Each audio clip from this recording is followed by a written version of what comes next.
Greetings all, namaskar.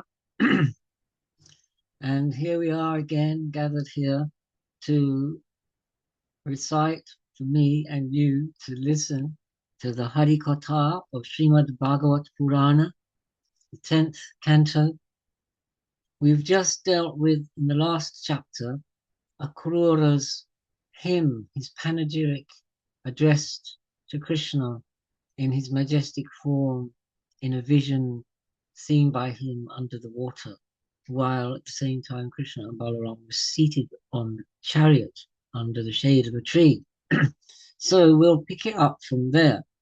He finished his prayer in the last chapter. So, Vandeham Sri Guru Sri Yuta Padakamalam Sri Gurun Vaishnavangscha Shri Rupam Sagrajatam Sahagana Raghunatanvitam Tang Sajivam Sadvaitam Savadutam Parijana Sahitam Krishna Chaitan Shri Radha Krishna Padan Sahagana Lalita Shri Vishakhan Vitamscha Sarva Vaishnavebhyo Namaha Jayati Jayati Deva Devaki Janmano Yam Jayatu Jayatu Krishna Vishnivangsa Pradeepa Jayati Jayati Megha Shamala Komalango Jayati Jayati Deva Mukunda Prithvi Bharanasu Mukunda. So chapter 41. Sri Shuka said, thus even in the water while he prayed, the Almighty his wondrous form displayed. But suddenly Krishna that sight subsumes, e'en as an actor a new role assumes. When Akrura perceived no more that view, he rose up from the waters and withdrew. He sped his rites, and then his steps he bent back to the car, filled with astonishment. Lord Hrishikesh asked him if he had seen, or on the earth, the sky, or in the stream, since by your expression of wild surprise you have beheld a wonder, we surmise. Akrura said, whatever on the earth, in sky or stream, as comprehended within thee is seen, and cosmic soul, when I look upon thee, what wonder is there that I could not see? Thou art supreme, whose being doth comprise all wonders of the earth, water, and skies. Therefore, when I thus upon thee gaze, what more could astonish me or amaze? Then Gandhini's dear son, that's Akrura, having this said, urged on the chariot by horses led, with Rama and Krishna his way did wend, and reached Mathura city at day's end. At each place as their journey they pursue, the villagers, O king, came forth to view the sons of Vasudeva. When they saw, their loving gazes thence could not withdraw. The herdsmen of Braja, by Nanda led, who on their wains had journeyed on ahead, arrived at Asa. Their wains they waited there. Having joined the herdsmen, the mighty Lord, the ruler of the universe adored, Akrura's hand within his hand he pressed, who stood modestly, and these words addressed. Do thou the car into the city lead, and then to thine own domicile proceed. We shall here at this place the car alight, and later of the city have the sight. Akrura said, nay, honoured lords, let it not thus be so. Sans thee, I would not to Mathura go. It is not right, O Lord, to forsake me, since thou art lover of the devotee. O inscrutable one, let us away, and bless my home with its master today. Come with thy elder brother, let us wend, with all thy cowherd, with all the cowherd boys, O thou best friend. Sanctify with the dust from off thy feet my lowly home, and the blessing complete.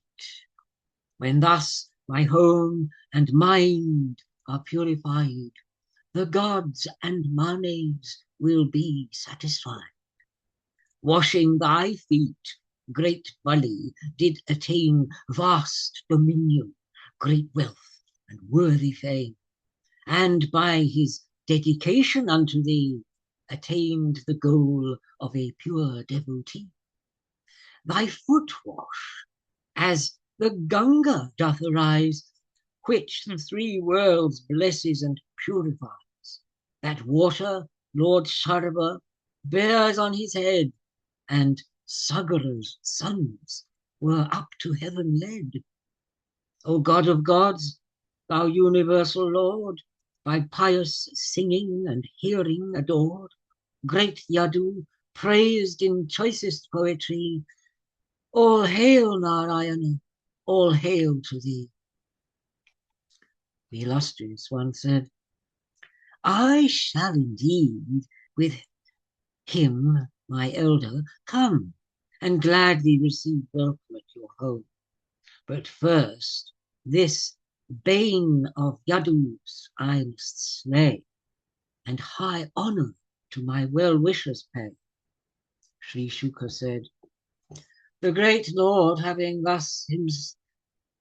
himself thus expressed, Akrura downcast, homeward his way pressed. To Kamsa his success he did relate, then entered his own home disconsolate.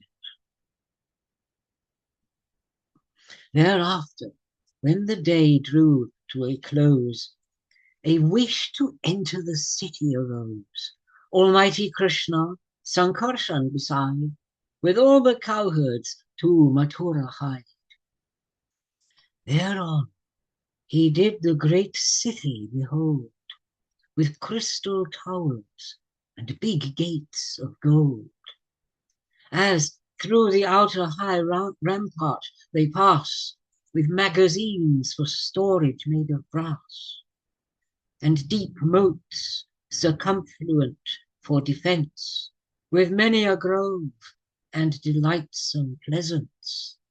Pleasance is a garden, with glistening crossways, stately piles and domes, guild houses, assembly halls, private homes, balconies with carved architrave inlaid, which the sheen of pure massy gold displayed. The elegant structures with diamonds bright were set with crystal quartz and lazulite, with portico and shady colonnade, and floors with gem-studded mosaic inlaid. The peacocks and the doves upon the coats pour forth merry melodies from their throats. The royal road, market streets, and byways were well swept and cleansed with watery sprays. The vestibules and open courtyards round were strewn with rice and barley on the ground. Large pots of yogurt, and the sandal scent, and rows of bright lamps which their lustre lent. The entrances of each house was well swept, where plantain and betel nut trees were kept, with pendant wreaths. Each door was garlanded with flags and awnings fluttering overhead. As Vasudeva's sons were entering, surrounded by their friends, O godlike king, the city women hastened forth to see, and eager mount their rooftop balcony. Some put their clothes on inside out, and some, forgetful, had put the wrong garment on. The pairs of ornaments were lost or mixed, with but one earring and one anklet fixed. Another damsel in her haste to fly, with collyrium anointed one eye. This one forsook her meal and made her way. Another, quite impatient of delay, was rubbed with oil, but roused and distracted, abandoned her bath while away she sped. Another, while she slept in soft repose, was wakened by the clamour and arose, and fond mothers put suckling babes aside, and stirred with excitement, away they hied. His noble bearing and his deportment were as the regal tusker elephant, with lovesome glances and fond smiles elate, he did affect their minds and captivate. Thus the lotus-eyed lord of goddess Shri afforded to their eyes festivity. Since many times and oft of him they heard, their minds were melted and their hearts were stirred. The nectar of his smiles and looks received, and honoured thus the highest joy conceived. Through portals of their eyes they drew him in, which caused the hairs to rise upon their skin. His inner joyful embrace having gained, O foe subduer, they were no more pained. These lovesome damsels clomb the rooftops there, with blooming faces as the lotus fair, and threw flowers upon the brothers twain, Bala and Keshava, who forward came. The regenerate ones along the way with articles of worship honour pay. Yogurt, barley, and water they present, and flower wreaths and perfumes of rare scent.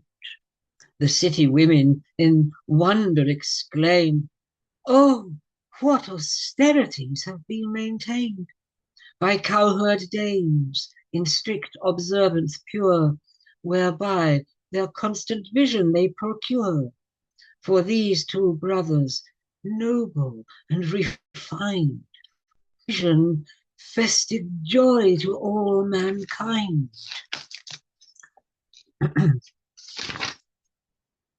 Thereon a certain washerman passed by with coloured garments, and approaching nigh, Gada's elder, that's Krishna, desired him and bade he give the finest garments that he had. "Come now, good man, give unto us to wear well-suited garments you carry there, and by this gift you shall yourself attain doubtless benefit and the highest gain." Having been thus addressed in these words serene by him who is almighty and supreme, the haughty servant of the king in pride with vituperate invective replied, "What, you rustics, on hills and forests fair, but now presume royal raiment to wear?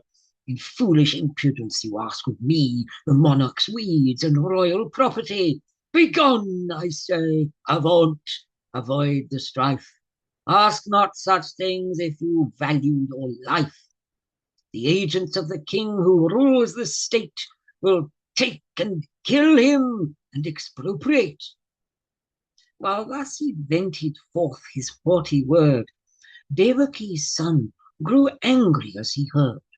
Incensed by what the washerman had said, slapped him with his hand and struck off his head. The washerman's attendants in a fright threw down their bundles and hastened their flight. Of the scattered garments strewn on the ground, Lord Achyuta took up the best he found.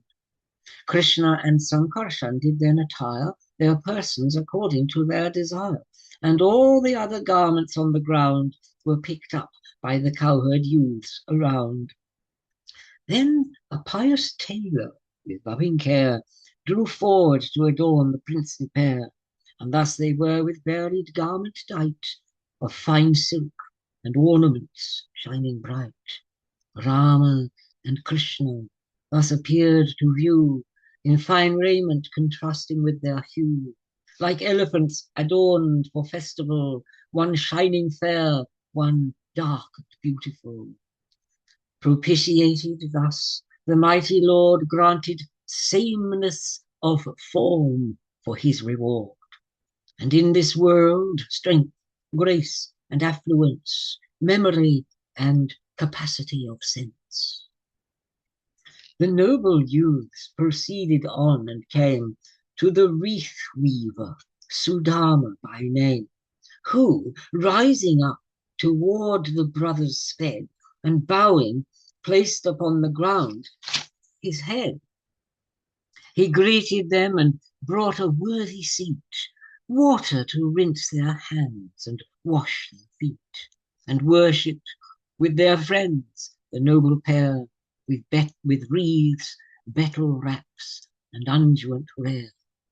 Sudama said, "My birth is sanctified. My ancestral manes are purified.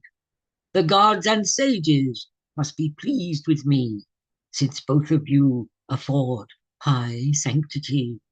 Ye both are masters of the world indeed, the cause ultimate whence all things proceed, who by thy emanated parts appear incarnate for the world's weal and welfare. There is no respect of persons in thee, the well-wisher who views all equally. In all thou dwellest indiscriminate, but with thy worshipper reciprocate. Therefore, as servant I before ye stand. What would ye have me? Issue thy command. He is most fortunate in high degree, and blessed who has been commanded by thee." Thus he, and understanding their intent, Sudama with affection did present fresh garlands of flowers and fragrance rare, and with honor honored the princely pair. Adorned the princely pair. Thus Krishna and Rama with their friends dear, engarlanded, beautiful did appear. Those granters of boons on him, bowing low, the choicest benedictions did bestow. The first boon for which Sudama implored was unwavering love for him, the Lord, the self of all. And then he also chose amicable fraternity with those devoted souls, and in the general to entertain deep compassion for all. Thus, on Sudama, his true worshipper, all those desired boons he did confer, and also granted wealth, vigor, and fame, a fair increase, and ever worthy name, and did also a handsome form impart, then with his elder brother did depart. Thus ends chapter 41. Now chapter 42. There's an argument for this one. No, there isn't. Sorry, beg your pardon. Sri Shuka said, "Now Madhava espied as on he strode a damsel with vessels on the king's road, with unguents and ointments of rare scent. She came, her body in 3 places bent. Although her face did not in beauty lack, she had a heapy hump upon her back. Then he, the yielder of joy and desire, with charming smiles did of her thus inquire. Who art thou, sturdy-thighed damsel, most fair? Ah me, I see you carry perfumes there. For whom is it intended, beauteous? Methinks you should give some of it to us, and by this gift you will find very soon the accomplishment of a mighty boon." The slave girl said, as Sairendri, the servant girl, "I am a serving maid, O handsome bright, of King Kansa, and as Trivakra hight. Since, as you may observe and plainly see, my body is deformed in places 3. I varied ointments and perfumes distill.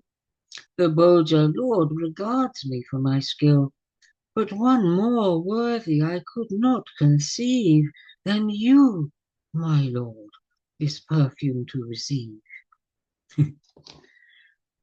Enamored of the sweetness of his mien, his smiling glances and his speech serene, with all her soul the pair she beautified, and thick scented paste upon their limbs applied. The brothers twain, besmeared, appeared to view, with tints and dyes contrasting to their hue, shining with lustre of beauty divine, displaying thus their excellence sublime. The Lord Supreme was pleased to show his grace to the hunchback damsel of lovely face, and determined to straighten her upright, and show what fruit is gained by his mere sight. His feet upon her toes he firmly pressed, her chin with his 2 fingers he compressed, and raising her a little, lifted her chin and made her stand upright. At Lord Mukunda's touch she did uprise, with symmetrical limbs and sturdy thighs, and with full milky fountain breasts became a most accomplished and delightsome dame. Now, endued with grace, beauty, and attire, she felt the shafts of amorous desire, and seizing on his cloth, her love expressed to Keshava, and words like these addressed. Oh, come away, O noble hill, come, and let me welcome you into my home. I cannot bear to leave you here. Be kind, since, best of men, you have captured my mind. Entreated by the damsel thus with grace, Krishna observed the look on Rama's face, who with the cowherds gazed on, curious. Then Lord Krishna, smiling, addressed her thus: O damsel of the comely brows, indeed, I shall in due course to your home proceed. But, generous damsel, not until my purpose in coming here I fulfill, and then I shall indeed with you consort, for wayfarers like us a sure resort. He took leave with sweet words and compliment, then further on the road his steps he bent, and entered on the market street, and there was greeted with respect and pious care, with wreaths, perfumes, and betel flavorous, was honoured with his elder brother thus. The city women, struck by Cupid's dart, of loving perturbation felt the smart, and perceived not their weeds in disarray, their bangles and their braids to slip away, and stood as if in reverie or dream, still as the figures painted in a scene. Then a tutor questioned the people there to show the way to the arena where the grand bow sacrifice was to be held. The massy bow, like Indra's, then beheld. The bow was worshipped and guarded with care by the armed guards and people gathered there. But mighty Krishna pushed the guards aside and lifted up the bow in conscious pride. Thus, in a twinkling and in direct view, he lifted up the bow and the cord drew, then pulled with force and snapped the bow in twain, as the wild tusker breaks the sugar cane. The cracking bow, reverberating round, made earth and sky and waters to resound. His present doom, which when Kamsa had heard, was startled and with perturbation stirred.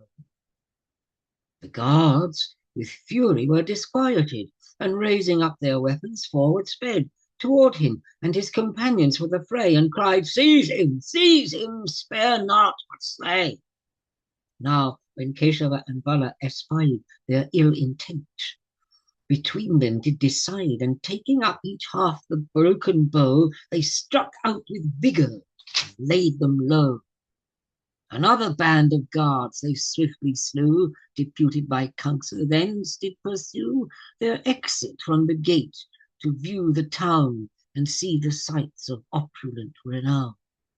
And thus the brothers twain roamed with delight, surveyed the city, and enjoyed the sight. Having observed the puissance of the two, their audacity wonderful to view, the city dwellers measured up the odds, and deemed they must be two prominent gods. And as they ambled careless in the town, the Lord Aditya, the sun, began to roll down.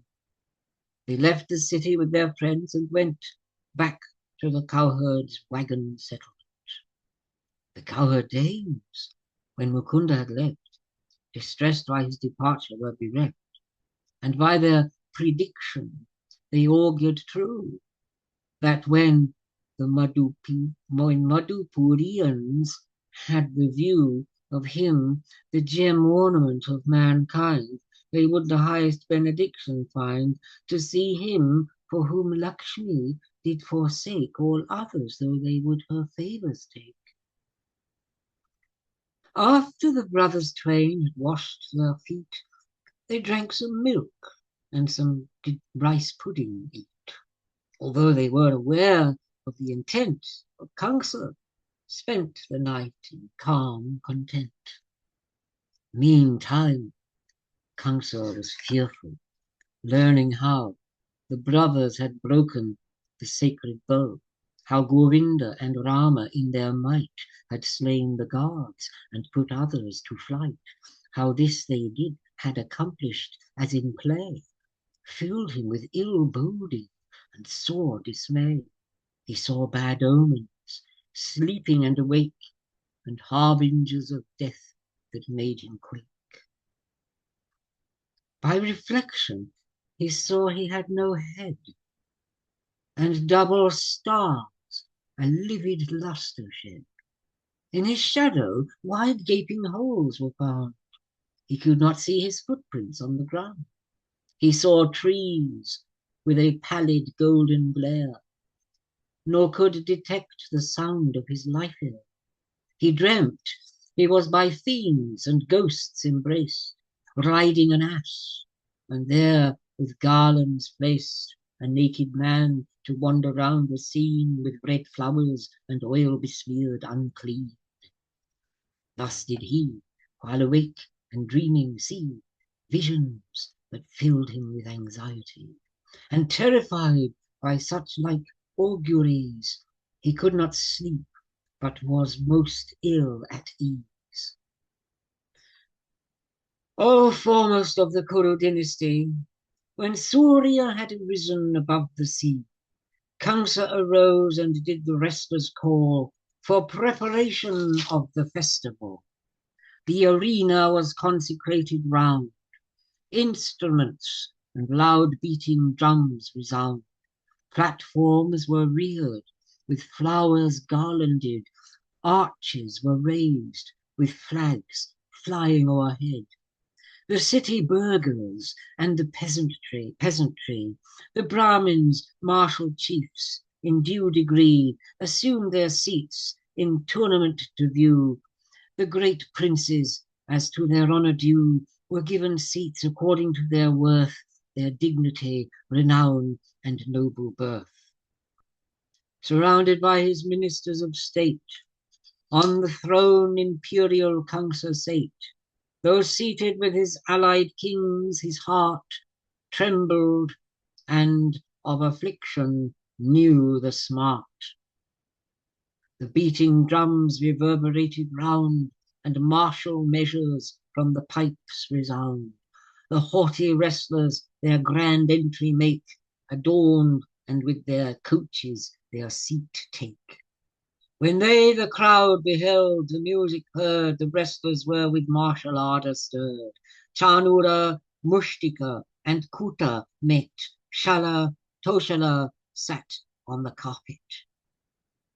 The cowherd Nanda, on the summoning, with the cowherds came to the Boja king, and paid their tribute, whereon they repaired to the fine gallery for them prepared. And that's the end of chapter 42. Now chapter 43. Sri Shuka said, now Krishna and Ram their rites had done for necessary purification, and hearing drums and martial music lent, to see the spectacle they thither went. When to the arena's gate Krishna came, a bulky elephant did there remain, as mighty Kuvalaya Pida known, to bar the way by his keeper urged on. Now girding up his garment for attack, Sauri his curly locks drew and tied back, and addressed the elephant keeper loud, with voice like the reverberating cloud. Ho, elephant keeper, do as I said. Remove yourself and get out of the way, or else you, along with your beast, I send to Yama. You shall to his house descend.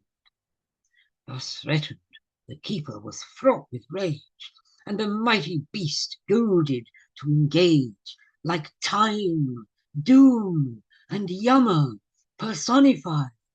The wicked elephant Krishna defied. The mighty beast dashed furious pace, and sought with its trunk Krishna to enlace, but he avoided, and with fist upreared smote him, then twixt his legs he disappeared. Not seeing Keshava, the elephant, enraged, searched for him with its trunk by scent, then caught him, but by cunning Lord Hari released himself with swift dexterity. Grabbing the tail, he leapt up with a bound and dragged the beast backward across the ground. Full 25 bow lengths drew him back, as when Goldwing, Garuda, a serpent does attack. Now as Achyuta traversed left and right, the beast swerved opposite with all its might, as when a boy a calf's tail would essay to tug and pull back in frolic and play. Then, face to face before him, took his stand, and dealt him a blow with his open hand. And having thus in feigning terror fled, at which the elephant after him sped, but at each step by step he gave the slip, he made the beast to stumble, fall, and trip. He, running, feigned to fall upon the ground. Then, just in time, he leapt up with a bound, while the mad elephant bore, and down to the gore, its sharp tusk missed the mark, the earth tore. Thwarted in its attempts to thus engage, the lordly tusker in frenzy did rage. The keepers in their fury and disdain goaded the beast to charge Krishna again. Thereon, confronting him, the mighty one, the slayer of Madhusudan, seized the lordly elephant by the trunk and pulled with force, whereon to the ground it sunk. Then Hari, as a lion with a bound, leapt on the elephant now on the ground, and then plucked out a tusk, and with it slew the elephant with all its retinue. Leaving the dead elephant on the sand, he kept the ivory tusk in his hand, and over his shoulder the burden placed, with drops of blood and perspiration graced. His face was like the lotus bloom to view, sprinkled with drops of pollen and with dew. Surrounded by his eager cowherd friends, Janardana with Baladeva wends into the sports arena, carrying the tusk upon his shoulder, O great king. Him as a thunderbolt the wrestlers viewed, as the best of all men, the men conclude. The women folk saw Cupid in person, the cowherds saw their own dear relation. The kings saw the chastiser who annoys, his parents saw their own beloved boys. The Boja king saw death approach, and then the ignorant saw just a worldly man. The yogis saw the supreme truth adored. The Vrishni clan beheld their cherished lord. Thus each, according to his sentiment, viewed Krishna as he with his elder went. Thus, seeing Kuvalaya Pida slain by mighty puissance of the brothers twain, Kamsa, O king, grew fearful in his mind, was sore distracted, and no peace could find. The princely pair displayed their brilliant charms, of varied fine raiment and mighty arms, with jewels dight, with flowers garlanded, as into the sports arena they tread, and seemed the leading actors, brave and bold, their refulgence wonderful to behold. The spectators from the galleries gazed at the primal masters, and were amazed. The people of the town and countryside observed them with their eyes dilated wide, and with their eyes they quaffed with joy elate the charm of their faces insatiate. With eyes they drank, with tongues they seemed to taste, with noses smelt them, and with arms embraced. The people each to each began to say, recalling their beauty and bravery from what they had witnessed and what they heard, and thus the people joyfully conferred. These two are both supreme and almighty, the own self of Narayana Hari, who by their emanated parts have come to incarnate in Vasudeva's home. This one was born of pious Devaki and taken to Gokula secretly, where he grew, and up to this time is spent concealed in Nanda's cowherd settlement. Wicked Putana was killed by this boy, and the whirlwind demon he did destroy. By him a pair of Arjun trees were felled. Guhyaka, Keshi, Denuka were killed. He saved the boys and cows from forest fire and forced the snake Kalia to retire. He minished Indra's pride and took his stand. The mount for 7 days held on his hand, and did the cowherds' safety thus maintain, and sheltered them from the wind and hail and rain. The cowherd dames were always pleased to see his smiling glance fraught with felicity, and overcome all sorrow and distress in the enjoyment of vast happiness. 'Tis said, by his auspicious influence, the Yadu clans will gain preeminence, an increase of glory and high acclaim, prosperity, power, and worthy fame. The other, his elder, who with him hies, is lordly Rama of the lotus eyes. He slaughtered Pralamba and Baka too, also the demon Vatsaka he slew. Thus while the people the two heroes praised, the clamour of the pipes and drums was raised. To Rama and Krishna Chanura pressed, and thus the challenge general addressed. Ho, son of Nanda! Ho, Rama, hear me! O heroes of renowned dexterity! The king hath bid ye both to show your skill, such being his desire and his will.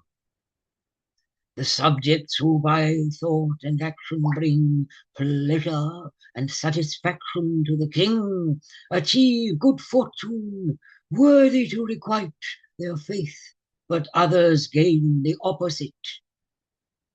'Tis known that cowherds, joying in the fray, wrestle and box while with the herds they stray.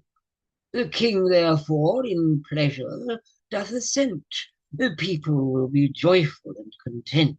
It thus behooves us that joy we should bring, for all are constituted of the king.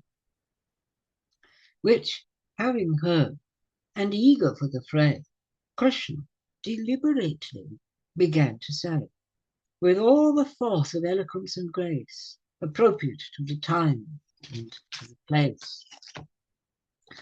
Though true it is, we in the forest roam, we are the subjects of the Bhoja throne, and should we do his pleasure and desire, we shall the greatest benefit acquire. But we are youths, and you should be matched with those our equals in the wrestling to oppose. Since if unrighteous we begin, the audience, if in unrighteousness we begin, the audience will be tainted with sin. Chanura said, what? You, nor child or stripling youth are you, nor is Bala the mighty strong to view. The tusker of 1,000 tuskers' strength you toyed with and then slaughtered him at length. Therefore, both of ye are endued with might, and without contravention of the right. Scion of Vishnu's, you with me engage. Bala can show Mushtika his courage. Chapter 44.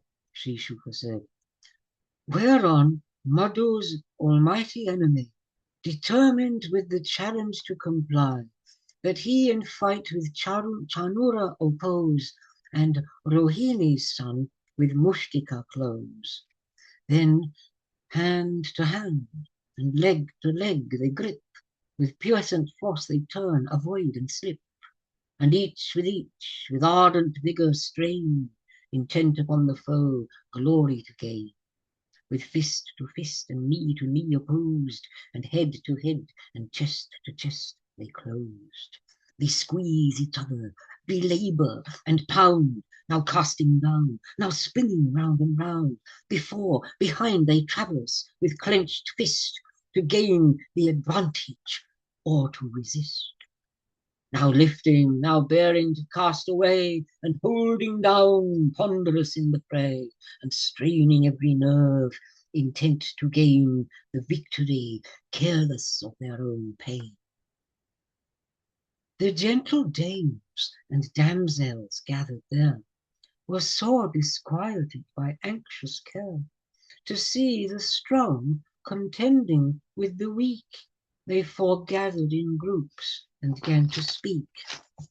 Alas, what vice we see perpetuate in this assembly grand of regal state, where king and people witness and prolong this contention between the weak and strong. Oh, while with their soft limbs and tender age should these two youths with those wrestlers engage, whose massy limbs are as the levins shock, lightning, with puissant strength, hard as the mountain rock. How may they thus with these wrestlers compare, so tender, soft, and delicate and fair?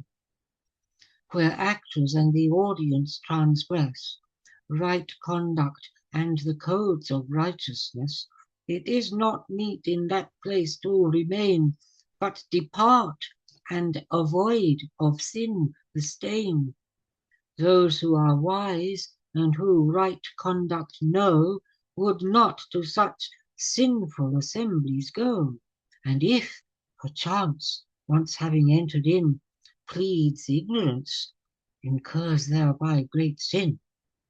Mark Krishna there, bounding with sprightly grace, with perspiration dripping from his face, which seemeth as the lotus bloom to view, with its interior all wet with dew.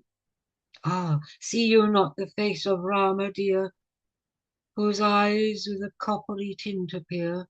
Mark how he laughs with anger and disdain, for Mushtika and combat does maintain.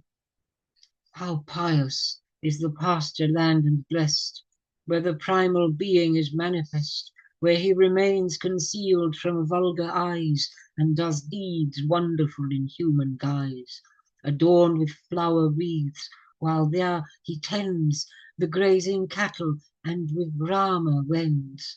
And while they in the forest pastures stray, he frolics and upon his flute doth play, and those same feet are worshipped by the Lord Shiva, and by Goddess Rama adored. What penance did the cowherd dames perform, who with their eyes, as 'twere, drink in the form of shining pearl-like beauty unsurpassed, the essence of loveliness manifest, the most exquisite repository of fame, of fortune, and high dignity, since they Krishna's beauty beyond compare freely behold, although it is most rare. The damsels of Braja are fortunate, who the Lord of mighty strides contemplate, who while milking and threshing and churning, rocking their crying babies on a swing, sweeping the floor and washing and the rest, they in delightsome song their love expressed, with voices choked while his fame they extol. The tears of love longing from their eyes roll. When he went out at early dawn of day, from Vraja with the herds he made his way. And when at eventide along the track to the cowherd settlement he comes back, he played the flute while on the path he strode. They came in haste and stood along the road, and due to their abundance of high grace, received the smiling glances from his face. Thus, while the city damosels conferred, Hari, the lord of yoga power, was stirred, determined to destroy his mighty foe, O foremost of Bharats, and lay him low. When the parents heard what the damsels said, they were by anxious care disquieted, and were afflicted by grief and despair, of the strength of their sons quite unaware. As each with each adversary opposed, even as with his foe Achyuta closed, Bala engaged with Mustika in fight, and each displayed their skill and puissant might. Thus relentless, the illustrious one with mighty blows on Chanura bore down, as lightning bolt afflicting him with pain, who felt the vigor of his power drain. But sudden like a speedy hawk he rose, and laid on with his fists tremendous blows, and on the lustrous Vasudeva pressed, and smote him with both hands upon the chest. But he, the mighty blows upon him dealt, remained quite unmoved, as to him it felt no more than flowers at a tusker cast, and held his ground, determined and steadfast. Then with his arms to Chanura he clung, and spun him round, and to a distance flung. Repeatedly he raised him up, and whirled around and round, and with great vigor hurled. His garments, hair, and wreaths were scattered round, like Indra's column fell dead upon the ground. In like manner Mushtika in the list was struck by Balabhadra with his fist, who slapped him then with open palm again. Mushtika trembled in convulsive pain. He fell bereft of life onto the floor, coughing up teeth and blood and clotted gore. Even as a mighty tree in storm is by a rushing wind quite overborne. Thereon Kuta hastened upon the fray, and toward the mighty Rama did essay, but he his left hand playfully did swing, and negligently slew him thus, O king. And then Krishna kicked Sala in the head, struck but by his toes the wrestler fell dead, and Toshala was also sliced in two, thus easily Krishna both of them slew. Thus Chanura, Mushtika in the fight, Kuta, Shala, and he, Toshala height, were all destroyed and lay there here and there dead, whereat the other wrestlers, fearful, fled. Then their cowherd comrades and retinue the brothers into the arena drew, and blending with the music tinkling sweet, the anklets sounded on their dancing feet. The people were astonished at the sight, except Kamsa. All were filled with delight.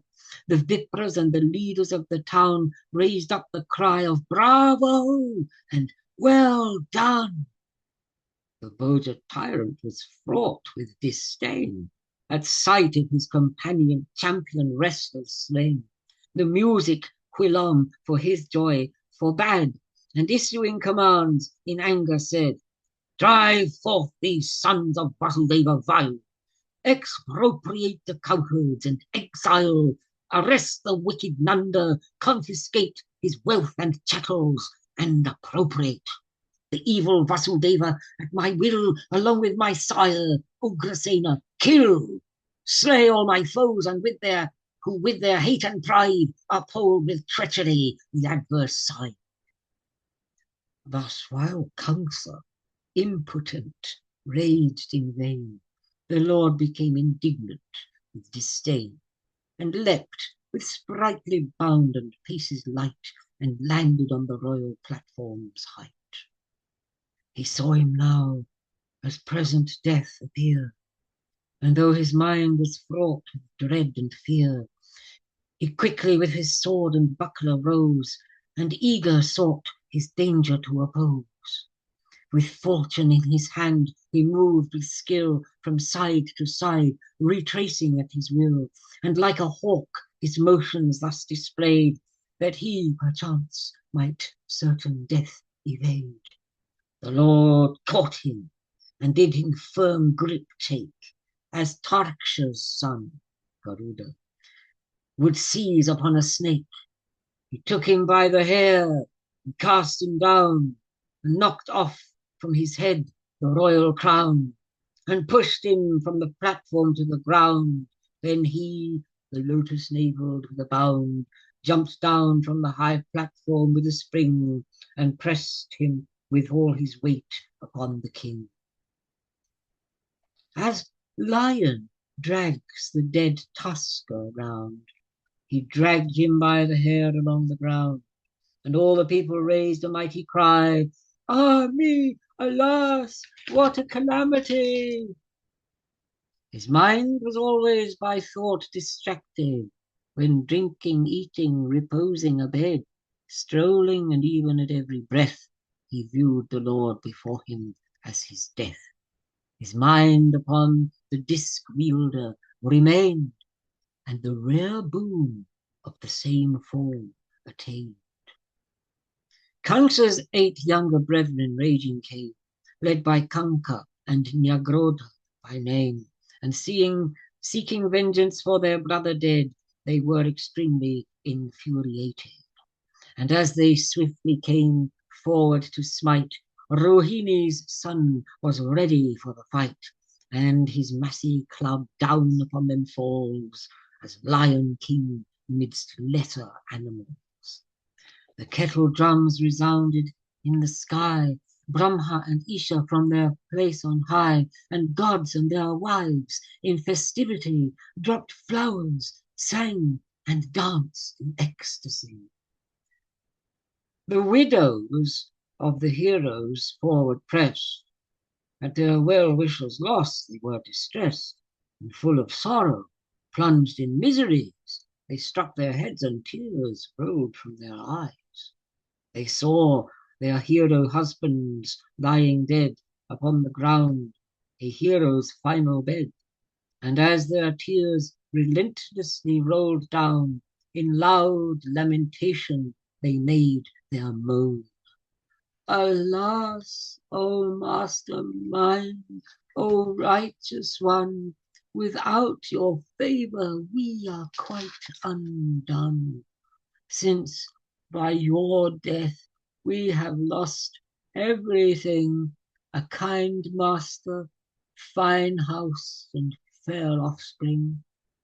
Now its potent master left is of all glory and splendor bereft, and all the festive fortune known before is now with us a blessed thing no more. But you have outraged creatures innocent, most terrible and cruel and violent, and how can one who occasions distress attain to a complacent happiness? This Lord is he who all doth comprehend, of all creatures the origin and end, and he it is whom all life doth sustain. Who slights him never can happiness gain. Sri Shuka said. Thereupon royal ladies were consoled by the illustrious who doth uphold the world, and all within it doth maintain, and obsequies were sped as texts ordain. Rama and Krishna then in haste proceed to have their mother and their father free, and having done so, bowed in reverence meet, and placed their heads respectful at their feet. Devaki and Vasudeva with awe, perceiving their godhood in what they saw, from embracing they did themselves restrain, and with joined palms reverent did remain. And thus ends chapter 44. We'll leave it there, if that's all right. The next chapter, how they greet Devaki and Vasudeva and all that. So we leave it on that cliffhanger. So at this point, Devaki and Vasudeva with awe, they were full of awe, perceiving their godhood in what they saw. So, because of that, from embracing, they did themselves restrain, because they saw they were so full of awe and veneration, and with joined palms, reverent did remain. And thus ends chapter 44 in Book 10 of the great and glorious Bhagavat Purana, the text beloved of swan-like saints, sung by the son of Vyasa. So Mathura. You would like to stop there then? Yeah. You're sure? Absolutely. Okay.